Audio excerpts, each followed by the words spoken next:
Today is so special because we actually have an Asian friend coming on to celebrate with us on this special AAPI Heritage Month. Um, I didn't really think ahead, so I schedule a lot of regular guests, but then toward the end, I was like, "Oh, how wonderful it is if we can share Asian story on this platform on this very month." So luckily, we do have a slew of Asian friends that willing to come on and share with us their story. So Suyen is the first one to open that route. So thank you very much, Suyen, for being here with us. Thank you so much for having me. I am so excited just to launch off the AAPI month for sure. So, Yeah, yeah. Yeah. So make sure don't forget your recording. Oops, gee, thank you. Yep, she's my reminding clock. It's like don't forget. So Sarah, if you could help us opening the program, we're gonna chat right after a little bit of an introduction between the two of us, and so our audience, if they're new to the platform, they could exactly understand who we are and why we're here. Of course, it's my pleasure to kick off the show today. Every day, of course. It's my job open. Yes, yes. Yeah, I dedicate her for that job. It's like, okay, you're good for it. yeah. All right, everyone. In case you never met me, I'm Sarah M. I grew up in Cambodia. Unfortunately, at my college year, my country went through a horrible experience when the communist Khmer Rouge took over, and they basically came in and destroyed our country and destroyed our life. I struggled to survive, but with my hope, my courage, and determination, I made it through. So I'm thankful that I'm here and I was able to escape and arrive to this country safely 40 years ago and never look back. I'm so grateful that I'm here talking to you. So that's all I want to share. But I wrote my book. It's called How I Survived the Killing Fields, and it's available on my website. If you go to my website, sarahim.com, you will see some description about the book, and also you will see about my service. I am an inspirational speaker. So back to you, Lee. Well, thank you so much, Sarah. And this woman, she is as tiny as I am, but she's got a pack of courage to cross that feeling killing fields is something that you probably have watched in the movie. And just imagine Sarah was running in those conditions. And my heart just aches every time I think about that. So thank you for your courage and determination to get out of that place so you can be here to share with the world what your story is about. My story is a little different. I didn't run in the jungle. I was floating out in the sea with my parents and 400 and plus some other people, escaping Vietnam out in 1979 after 4 years of enduring also the communist regime. And it was a different story, but it's also a story of hope, courage, and determination, because we knew that the only way to survive, the only way to be, to have a sweeter life, is to take that courage and get out of the country, even though the result might be death. But we did it, and it was not easy. But after months and months of suffering, we did it. So I am the first generation here refugee. I was here in 1980 when I was 16. So don't do the math because yeah. So after 40 years, I finally be able to go beyond the silence and also wrote my story in the memoir. It's called I Did Not Miss the Boat, because I felt like I was really fortunate to be able to hop on that boat and actually didn't miss any boats in life while I'm settling here in America. While many people have tried that and they were not that lucky, and they will perish out in the sea, out in the refugee camp, in the remote islands, and even sometime not make it when they got to America, because life was really rough to start all over. So if you want to find out more about my story, you can go to my website, leatran.com. You maybe can hear a little bit of the TEDx talk that I gave 2 years ago, and a little bit about my story. And if you incline, I encourage you to get my book and read and know a little bit about, my background. But today we have another really great story that Suyen's gonna share with us, and I believe that she's also first generation immigrants. So I'm gonna let Suyen introduce herself and tell us a little bit about her background, and also what's she doing, what's she up to. She's up to something. That is true. Always, always. So yes, my name is Suyen Steveson, and I am a first generation American. So my parents wanted the best for us here, so we could have part of the American dream. So I am definitely so fortunate. My story is definitely very, very different from yours. Yours are so inspirational and totally motivating. But so I own Yen Graphics LLC, and I'm a senior graphic designer. I am actually located in sunny Florida, as you can tell, but I do enjoy a remote-based business. So I could do work anywhere within the United States. No, actually anywhere in the world. So I work in various different states for sure. So that's a little bit about myself. Well, so tell us, how long you've been having this graphic, and what led you into it? It's like, how do you pick this as a career choice, or what made you want to be in this part of the creative world? That's a great question, Leah. My parents, obviously being, immigrants and coming here, they had the immigrant theory of how you should become a doctor or a lawyer or something. So when I told them, I'm like, hey, I'm going to become an artist, they were like, what? A starving artist? What, are you kidding me? So I really had to fight tooth and nail for that. So I basically bought my own sketchbook. It was like $4.25. So way back when. Again, don't do the math. Don't do the math. And I would just draw. I drew anything and everything you can get your hands on. And by that time, I was taking classes in high school. I mean, I did well in school. All we did was study. My parents study, but I just loved it so much. It was a huge passion. So that led me to go into, taking it and getting a college degree. Yeah, talking about that, I just feel like if you're Asian or even partial Asian, you probably can very, very much relate to our stories. Somehow, our parent generation, they only want their kids to be either doctor, lawyer, or something with the extra letters in the back of their names.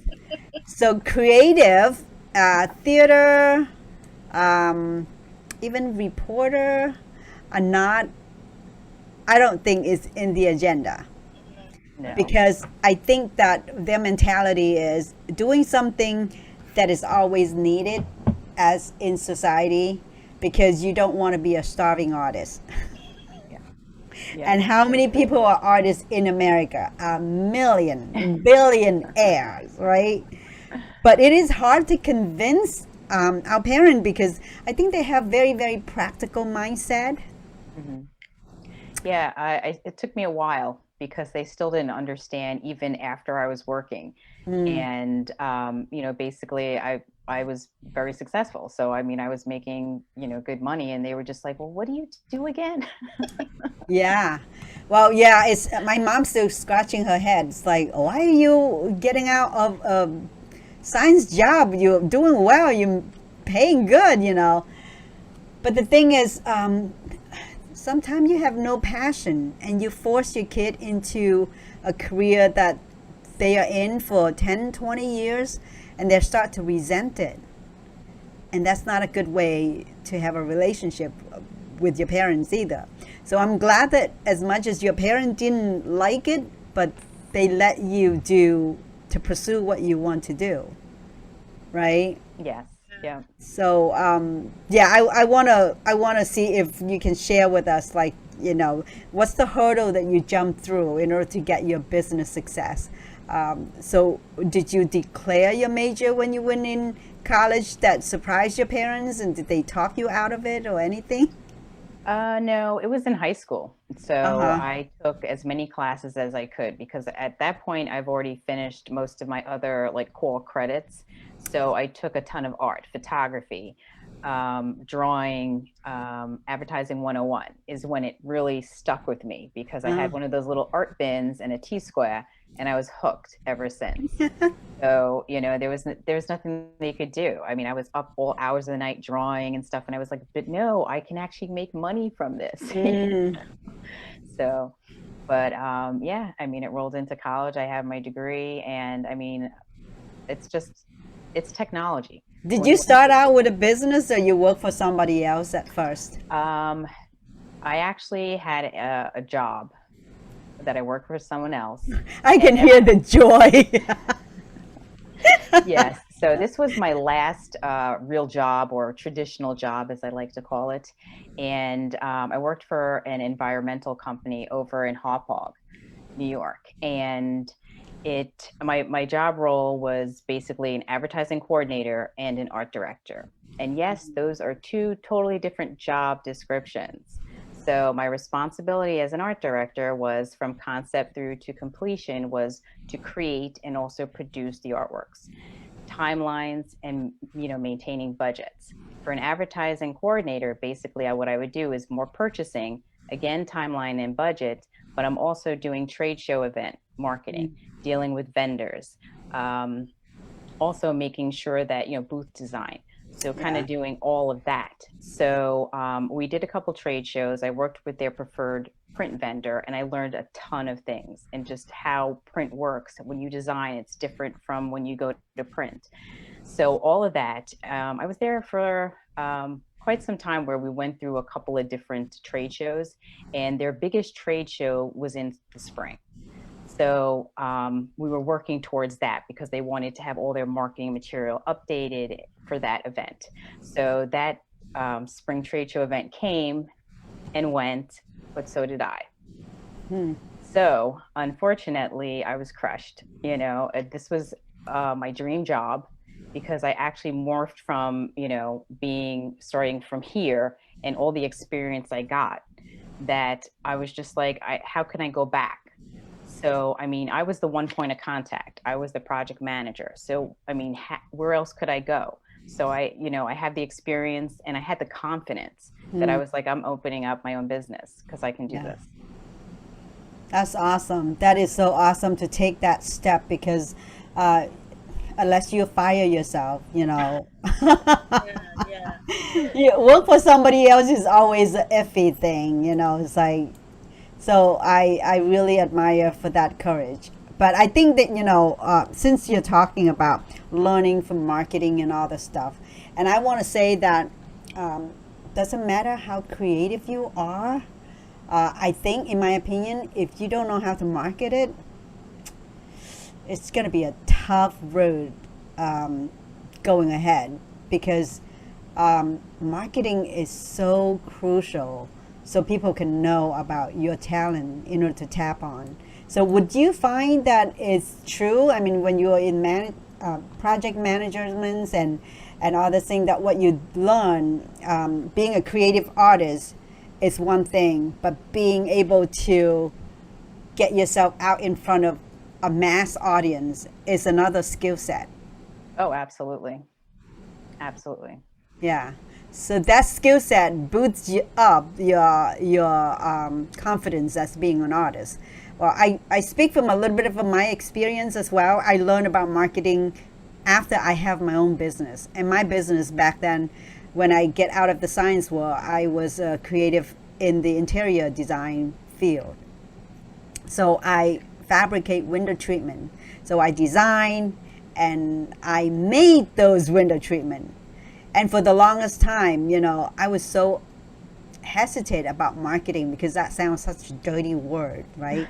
It sounds like, oh, icky, I go outside and tell myself what I do and sell, sell, sell. But sales is very different than marketing. Marketing, you just get people to know you and build relationship and know what you do. So I think that, does that help a lot when you start your own business? Well, it helped me because I knew I couldn't go back, or I couldn't work underneath somebody else. Not to say that I can't work, I have Right. partnerships that I work with other people, but I felt that I could do this myself. Mm-hmm. So, and again, going back to the marketing, yes, it is totally key in any business. If you're not marketing, and it's nowadays we're doing relationship marketing. Right. So it takes that icky salesy feeling, and it goes away. So Yeah. when you create these connections, because we're social, business is social. So once you get these connections, you just sit there and you take that conversation to the next level where it's a conversation. It's not a sales pitch. Yeah, I love it. I love that concept because all there is people have to know who you are before they feel like they can buy anything from you. They have to trust you. They have to know you. So that is a really, really crucial thing. And I learned a lot about inbound marketing versus outbound marketing. People don't want to hear things that they don't care about. I mean, if you can find the thing that they care about and talk to them, then a dialogue or a conversation might strike. But how does it get you thrive from being there and having your own business? How does that take you from one point to the next level? As far as the marketing aspect of it, For your whole business, like, was it difficult to starting up your business, and how did you overcome all those obstacles? obstacles, yeah, that's a very negative word. So I'm going to switch it around, make it a little bit more positive. Yeah, We'll change it to opportunities. that's right. I So, love yes, it. I love it. I love opportunity. Yep. yes, absolutely. And coming from a big city, there are plenty of opportunities for sure. So for me, the biggest thing is, again, kind of going along with our talk, is getting Hmm. that right fit. Yeah. You don't want to sit there and just work to work, right? You want to sit there, make those connections. It needs to mean something. You know what I Yeah. mean? So, which actually leads me up to something that I do have to throw a shout out for. So, USF is doing a diversity, equity, inclusion certification. So, I am taking that. Yes, I am one of 140,000 people in over 30 countries taking this course. And I have to say, it is amazing because it really shows, like, what you can do in the workplace to be aware, to be present, especially, minorities as well, but also diversity and inclusion. But I have to say that it's not just for being in business and working with other businesses, it goes out into everyday life. And just seeing that, it just made a world of difference for sure. So How does it entail? Is that have to be a certain qualification in order to apply, or? this was Um, actually a free course. hmm. So it was online and it was running for 7 weeks. So this is the last week. Okay. And I have to tell you, a lot of people, they were just, they have a panel discussion, kind of like what we're doing, but you have to take like a quiz so that you can get the certification. But just the wealth of information and just knowing that these strategies that you can put in place, it works anywhere. How You know, often do they offer it? I don't know. That's a great question. I know that they're gonna launch it again. I just don't know when, Hmm. and I'm not sure if they're gonna continue to do it as a free resource or not. But Yeah. it's also goes through LinkedIn as well. Mm. And what's the course entail? It's diversity, equity, and inclusion. Ooh, that sounds very So sexy. I love yeah. it. Well, it was great just being, a minority because, Yeah. someone they had anyone you could relate to anyone. And there was a person that was like, that's me. That's my Hmm. story. Right. So Right. it was just amazing. But Wow. That if you are a listener and if you are a minority, I urge you to check that out. So Suyen, if you could, when you get a chance, maybe put that link and under our video. sure. And then if anybody want to check that out, that sounds like a really great place to check in because, hey, sometimes being minority is a advantage, but sometimes there is an advantage. So we got to know how to take advantage of the things that is creating just for us. Oh, absolutely, absolutely. Yeah, so I have a question for you. So what obstacle did you face when you start your business? Well, again, no obstacles, just opportunities. But I got the chance to work with many different shops. So I worked with three person shops all the way up to multi departmentalized agencies. So what I was able to walk away with was the fact that I could go into any business and assess its structure and be able to design and produce within their specific framework. Just a stepping stone to add on to my marketability. Now, is there a specific certain industry that you are handling on, or what niches that I you're actually working with? worked in various different ones. So I've worked in cosmetics, packaging, I've worked in pharmaceutical, I've worked in beverage, I've worked on like Nike, Spalding, some, bicycle Mm-hmm. gear. So a lot of different That places. sounds very interesting. So, who are your clients that you can share with us about how you help them? So we can have our audience listen and maybe reach out to you. Oh, how I can help them? Yeah.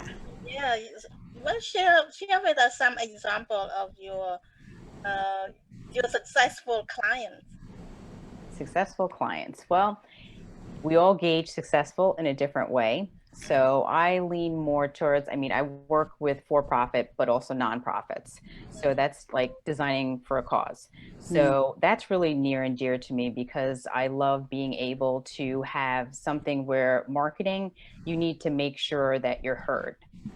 right. So with that, I've actually worked with Tash over in DC, and they're an advocacy program. They've been around since the 1970s, and they wanted me to what is it?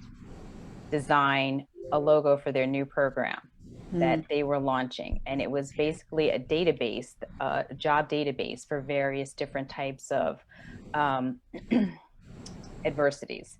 So there was never one of those that existed.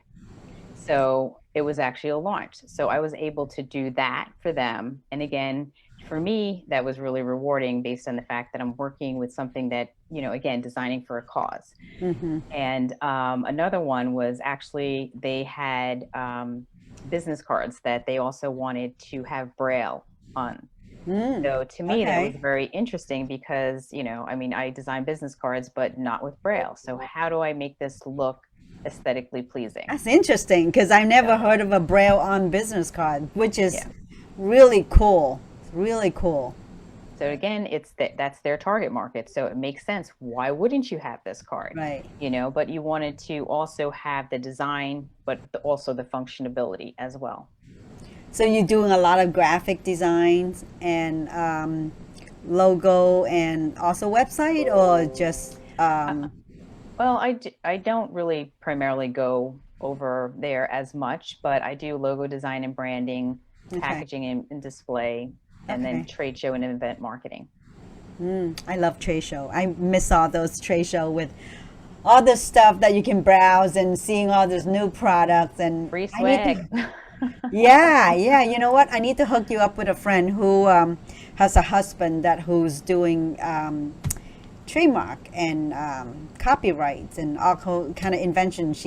So that would be a great place, because I'm sure when clients come to you with a lot of great idea and things that might need to be copyright or something. So I'll Yep. remind me of doing that. Okay. But yeah. So what is your vision for the next year after COVID? I'm working in 3 months, every 3 months. I am not That's looking smart. past 3 months at Yeah, this point. that's But smart. I'm just adding a different leg onto my business because I am actually an Asian woman certified business. So I am adding that onto my business services as well. That is something I'd love to learn also. You are so resourceful.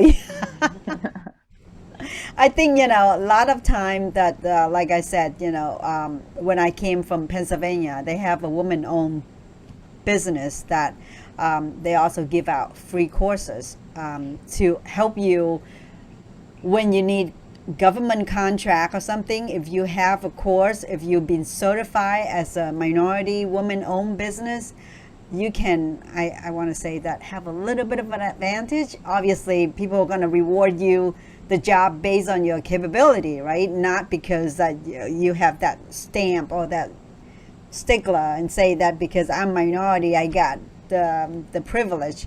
But it does help, because knowing that the government do have incentive for that kind of contract. So that remind me that, if we are Asian minority, there's a lot of things out there that we don't really remember, because it's always things to think about in business, but there are certain things like SCORE also is a Yes. great resource to help us out. Anything else you want to tell us, Suyen?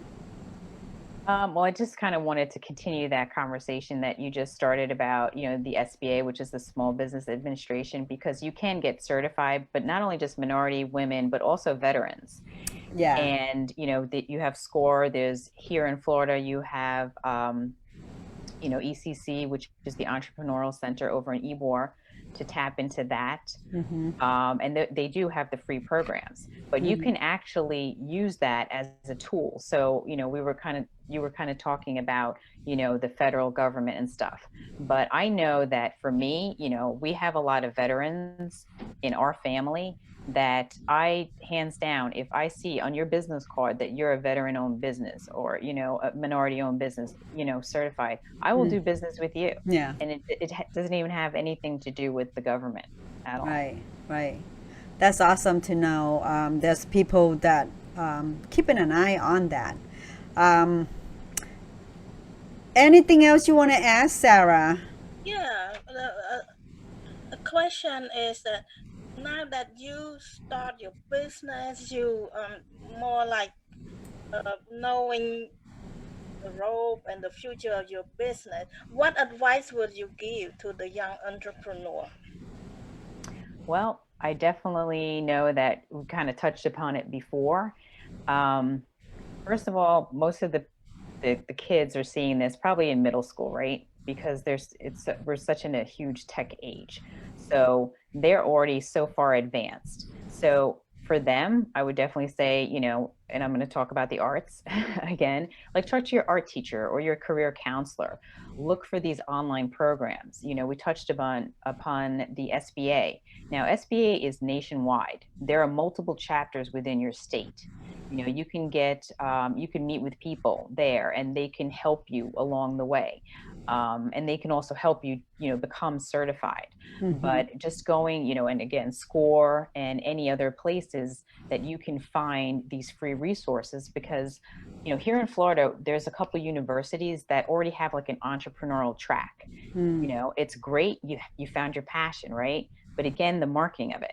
But guess what? If you're an entrepreneur, you can have a passion, but you need to make sure it's sustainable.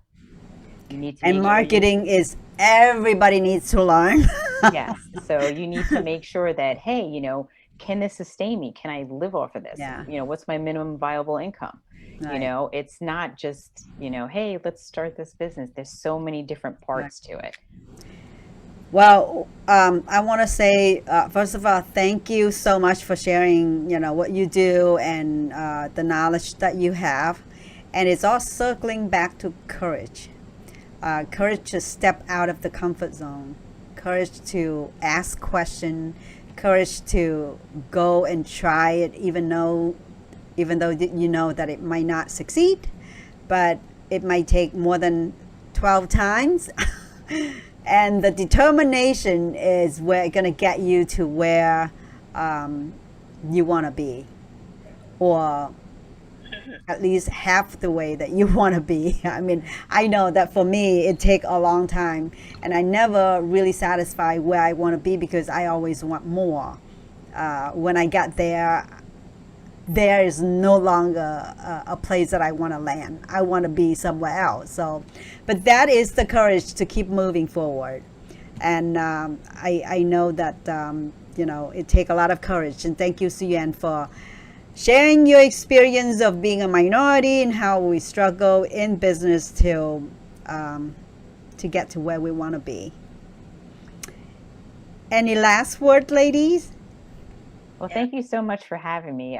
Like I said, it's, you know, happy AAPI month. So Yes, I yes. totally enjoy this talk so much. Well, thank you. Thank you. And if you, if our audience want to reach out to you, what's the best way to contact you? You can, you know, reach out LinkedIn? LinkedIn or Facebook. I'm on Facebook as well. Okay. And I noticed that you say your website is under construction, so I assume that it's going to coming up soon. Oh, yes, yes. All right. So feel free to leave any information on our thread underneath the videos, and hopefully that I would love to connect with you. That's for sure. That we're gonna do that. But anything else, Sarah? No, I just want to say I admire your courage and your determination to build your business. All the best to you. Thank you so much. Well, thank you, everyone.